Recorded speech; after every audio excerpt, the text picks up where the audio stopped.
Hello everyone, welcome to our series for women in business on how to be prepared for the unprepared. I'm going to show you what I've done to be prepared in my life and how I've helped my grandparents, how I helped my dad when he was alive. Just organizing what we need to have organized makes a better, it just helps everybody and it helps all of us always just know exactly where to go. So I'm going to teach you the binder method. This is Karem's Life Binder. So really excited to teach you this. You have different areas in here. We'll get into all of that. But yeah, so we're going to go ahead and talk about the different areas that we have to consider when organizing a binder. We're going to have to talk about the different areas that we need to consider when doing a binder. And those areas are legal, medical, digital, and end-of-life arrangements. I know that's a very touchy subject, so a little bit of my background. My dad was diagnosed with multiple myeloma. It was just one of those things where like it just hit us out of the blue, you know, and it was time to get organized. So I had to make sure that all his medical deals were organized when it came to bills, when it came to insurance, when it came to all of that kind of stuff.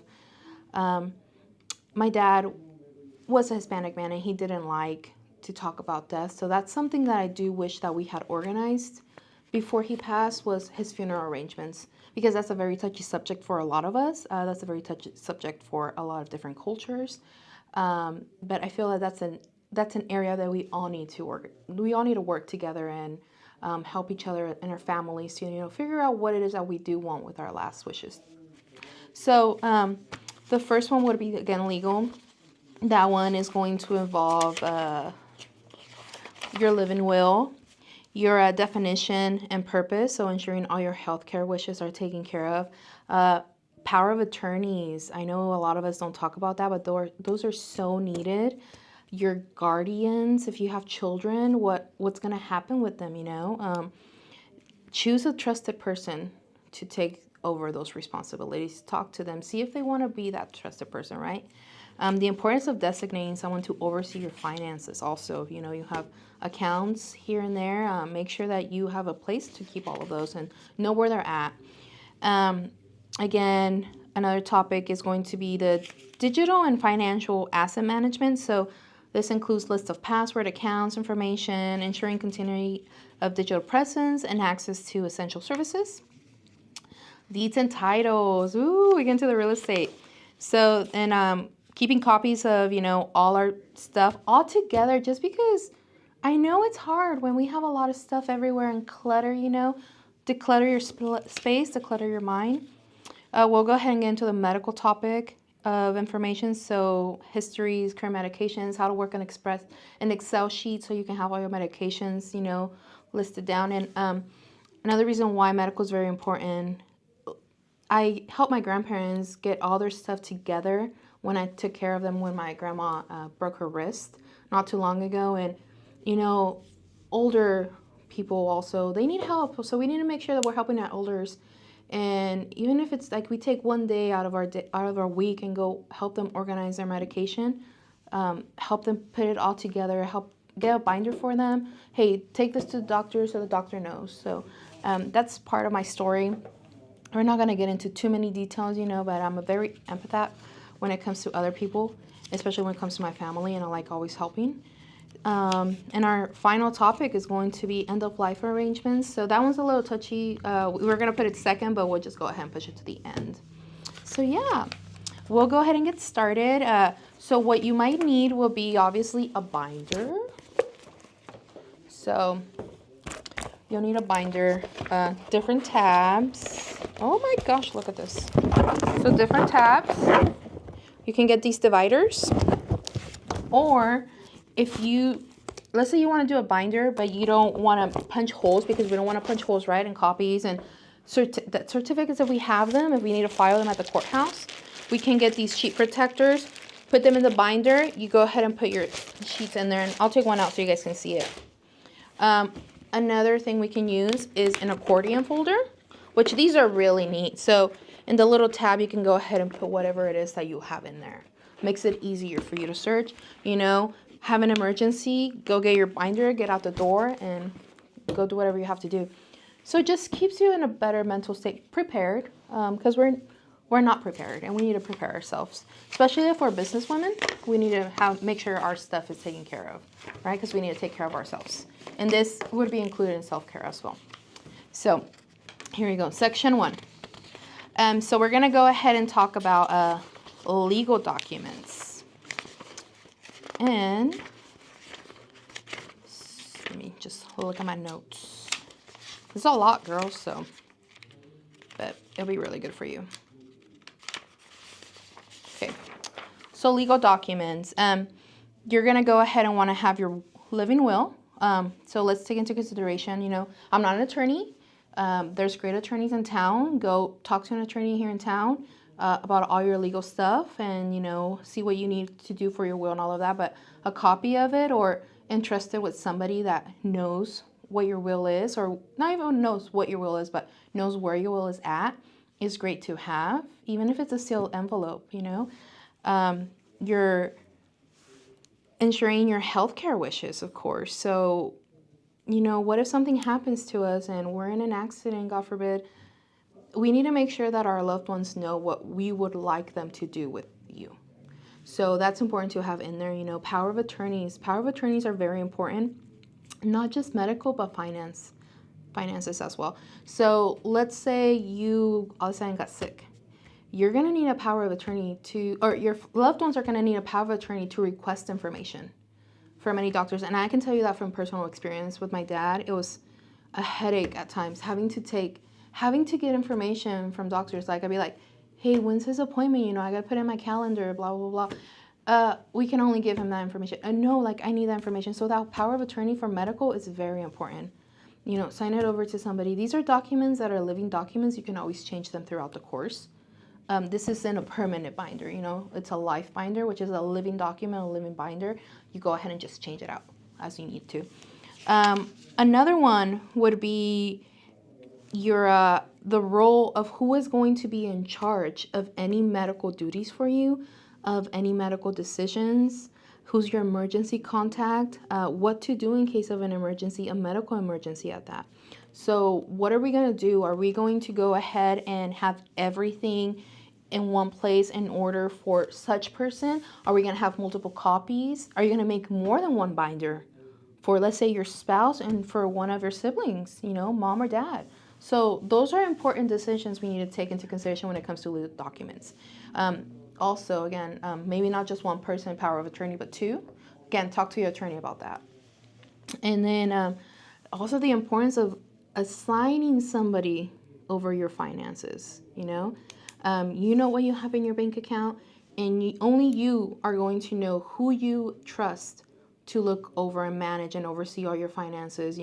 How's your mortgage payments, how to make those payments, where to make them in case you can't make them, in case you have to travel out of the country, in case you have to do something and you're just not there. Having all that in order for those people or whoever it is that you choose. So that's very, very important. So yeah, section 2. Okay, section 2, we're going to go ahead and talk about digital and financial access. So your digital and financial access, a list of passwords and account information. Now, that's obviously nothing that you want to just have out there laying around. So again, make sure your binder is just where you need it to be for the person who needs it if you're not there, but for you at your reach. Okay? And don't be telling everybody where your binder is because you're going to have important information in there. So your digital access, your financial access, your Facebook information, sometimes people need to get into that to get some stuff out of there. That anything like your passcodes, ensuring that you have your digital presence and access to essential services. So let's say you make your monthly payments online, make sure you have all of that in there. Your deeds and titles. So if you own property, if you own real estate property, you want to make sure that you have a copy of your deeds. Those are always recorded at the court, wherever you're at. I am a realtor, by the way. I worked with Heritage Real Estate Group, so If you need any help with that, we can set up an appointment. We can talk about it. But ensuring that you know where those items are at. So you know your deeds, your title works, title for your vehicles.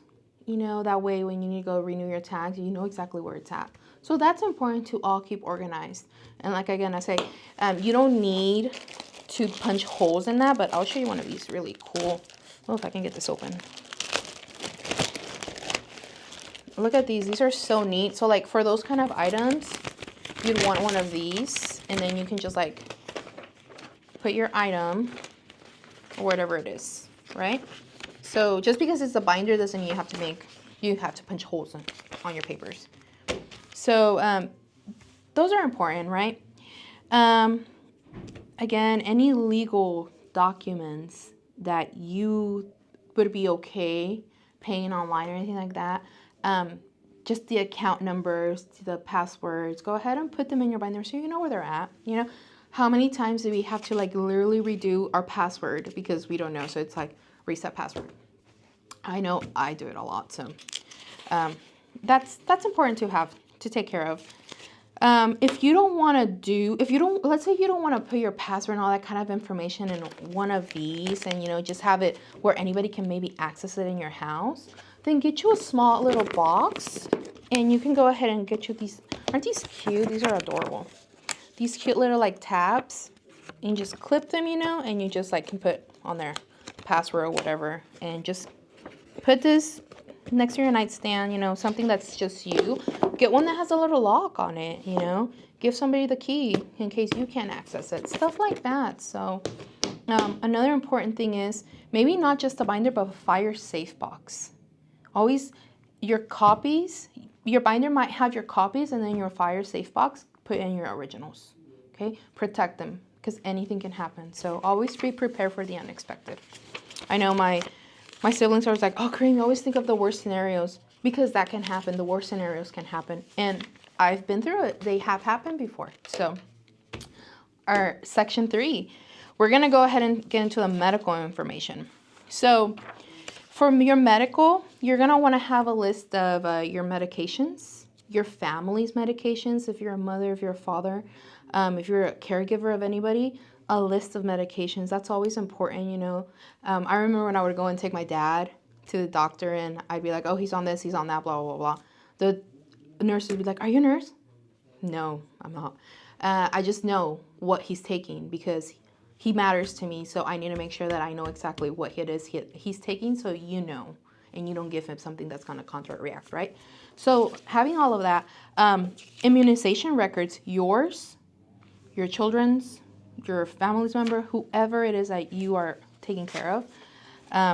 I think in medical, I would also go ahead and possibly put in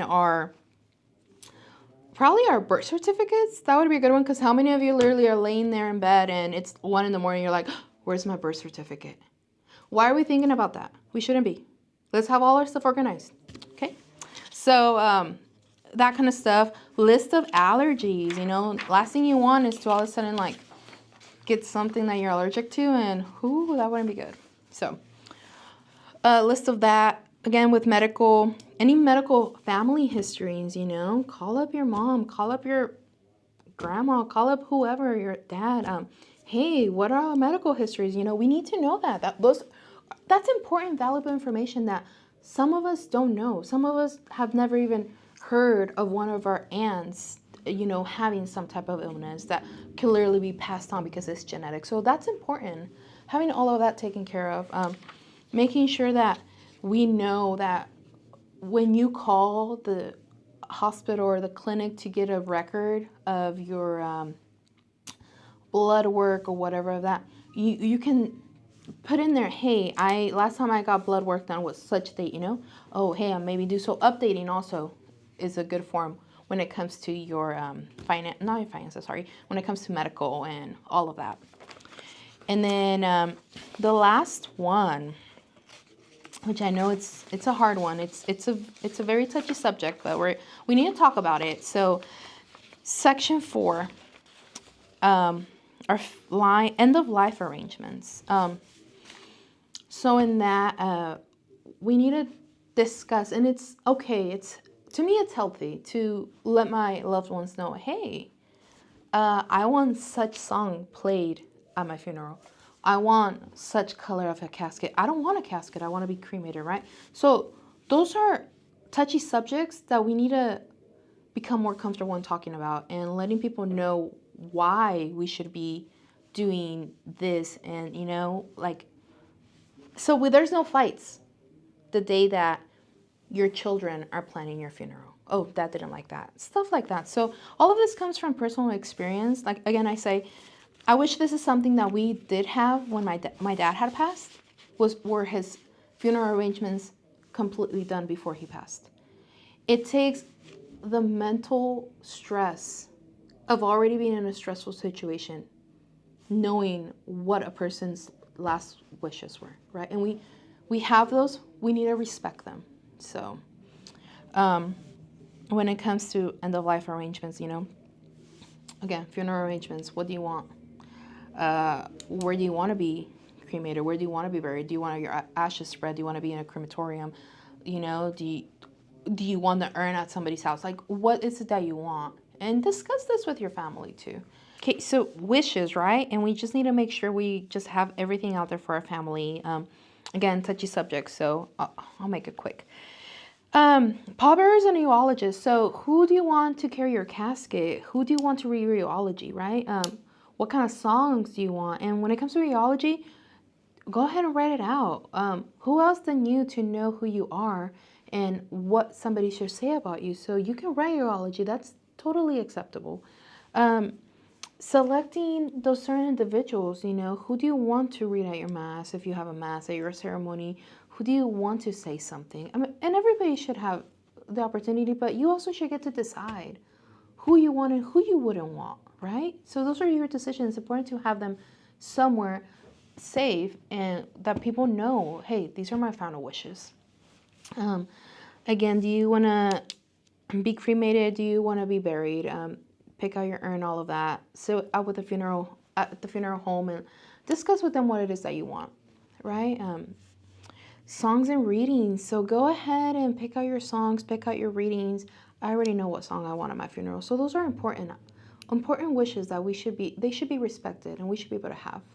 So all of that is important. And then personalizing your ceremony and your meaningful selections. So what flowers, or no flowers, or what do you want them to put on you whenever it's the viewing or no viewing, open casket, no open casket. What is it that you want? So those are important decisions that we need to make when we are alive.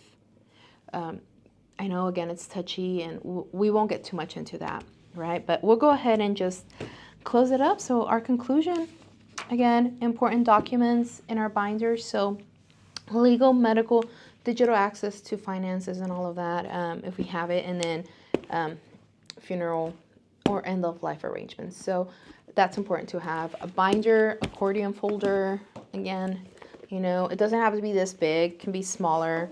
If you don't want to punch holes or there's something that you can't punch holes in, go ahead and get you some of these. And then if you want to just write smaller stuff, then these would be good too. Get you a lockbox, get you a safe, fire safe box. So yeah, that's pretty much it. If you have any questions, go ahead and reach out to us, put them in the comments. Again, we're not attorneys. I'm not an attorney. I'm not here to give you legal counsel. Go ahead and speak to your attorney about that. We have amazing attorneys here in Liberal. Talk to them about it.